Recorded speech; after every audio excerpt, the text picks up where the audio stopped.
Hi friends, ఎలా ఉన్నారు? అంతా బాగున్నారా? ఈ ఫోటోలో అది కనిపిస్తుంది ఏంటో మీకు అర్థమైందా? అర్థమైన వాళ్ళు లైక్ చేయండి. ఇది గంధం చెక్క సాన అంటారు. మా చిన్నప్పుడు మా నాయనమ్మ ఈ ఎండాకాలంలో మాకు చక్కగా గంధం తీసి రాసేది మా మొహాలకి, వీపుకి, ఒళ్ళు పేలకుండా ఉంటుందని. ఇప్పుడు సంతూర్ సోప్స్ వస్తున్నాయి కదండి. సబ్బు, సంతూర్ సబ్బులో శాండిల్ అంటారు కదా, ఇదే.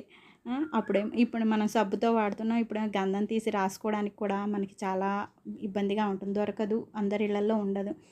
చాలామంది ఇళ్లల్లో అమ్మవారికి, దేవుడికి ఉపయోగిస్తారు, అప్పుడు ఉపయోగిస్తాం దీన్ని. సో మన ఇంట్లో అందరికీ ఉండడం చాలా మంచిది దీనివల్ల. ఫస్ట్ నేను చిన్నది కొనుక్కున్నాను, మా వారు కొని తెచ్చారు. చిన్న గంధపు చెక్క తెచ్చుకొని వాడేదాన్ని. ఆ తర్వాత కొంచెం పెరిగాక పెద్దది కొన్నాను. ఇది శ్రీశైలం తెచ్చుకున్నాను ఈ గంధపు చెక్క. మీకు కూడా ఉంటే చాలా మంచిది, తీసుకొచ్చుకోండి.